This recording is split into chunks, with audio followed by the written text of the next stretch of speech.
के साथ पूर्व विधायक परम आदरणीय बड़े भाई श्री मदन सिंह गौतम जी से आग्रह करूंगा कि वो आए। आदरणीय बहन कुमारी मायावती जी के जन सैलाव को देखते हुए हम सभी को दिशा निर्देश देने का काम करें। आए माननीय विधायक जी। साथियों, जैसा कि आज बहन जी के 65वें जन्म दिवस का कल्याणकारी दिवस के रूप में मनाया जा रहा है, ये सौरैया निवास फील्ड में आज इस कल्याणकारी दिवस के रूप में यहाँ पर उपस्थित कानपुर मंडल के कोऑर्डिनेटर गौतम जी, पूर्व में विधायक रहे, मंत्री रहे, हमारे साथ में भी विधायक रहे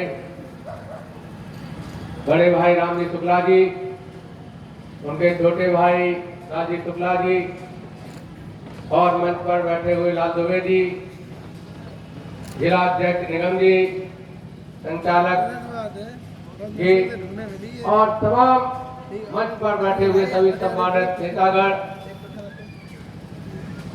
और माता बहनें और दूर दराज से आए हुए सम्मानित सभी बहुजन समाज पार्टी के जिम्मेदार साथियों,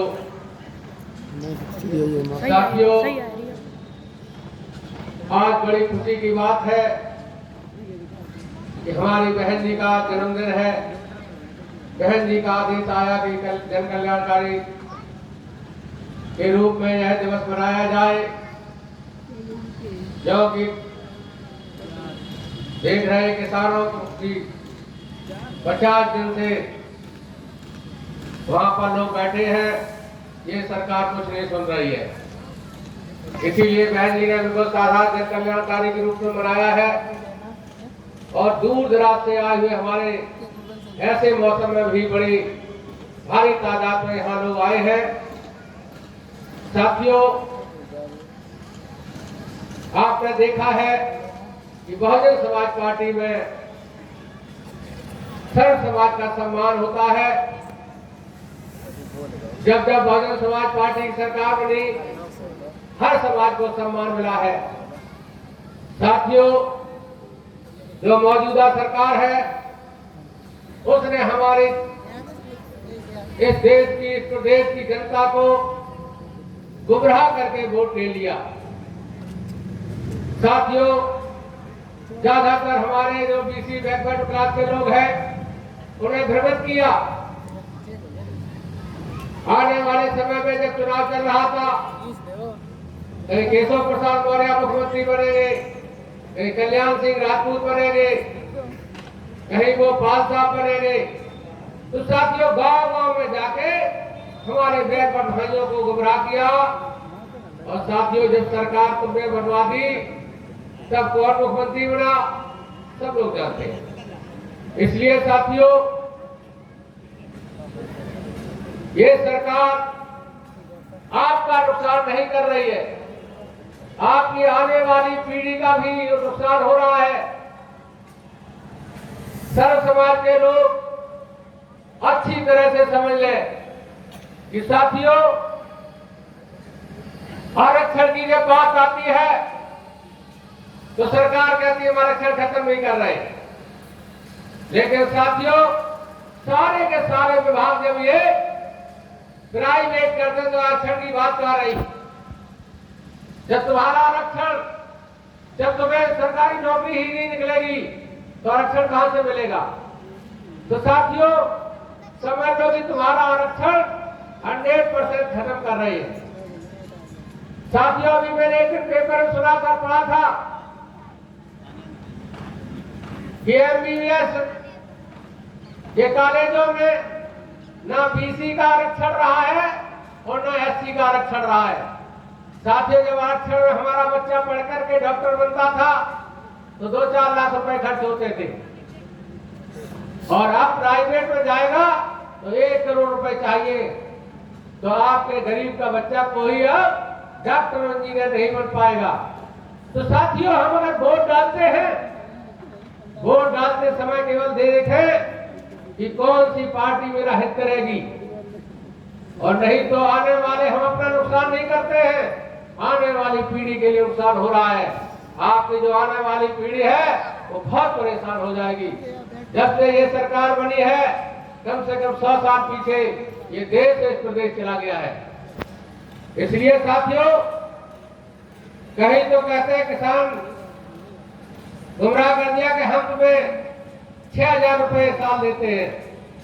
साथियों, आपने देखा है कल भी पेपर में था कि जिनको हमने किसानों को 6,000 रुपए दिए हैं उनके सभी के केसीसी यानी क्रेडिट कार्ड बनाए जाएंगे। अब सोचो, आपको 6,000 रुपए दिए उन्होंने और आपको 1 बीघा में 50,000 रुपए देंगे। 2 बीघा है 1 लाख देंगे, आपको जबरदस्ती लेना पड़ेगा। तो सोच लो कि अगर 1 लाख 2 लाख रुपए आपके खाते में आ गए तो आप तो खर्च कर लोगे और उसका ब्याज 12% आएगा। तो 12% आएगा तो साथियों 12 दूनी 24,000 रुपया, 6,000 गए और 24,000 आप पर लगेंगे। इसलिए साथियों, आपको अभी चाहे जब इन्होंने गैस में छूट गई हो, अब 850 का सिलेंडर कर दिया, खाद में छूट गई वो तेज कर देते हैं। इसलिए साथियों, घुमा फिरा के गरीब ये जनता को ही गुमराह करके झूठ बोल के केवल सरकार चला रहे हैं।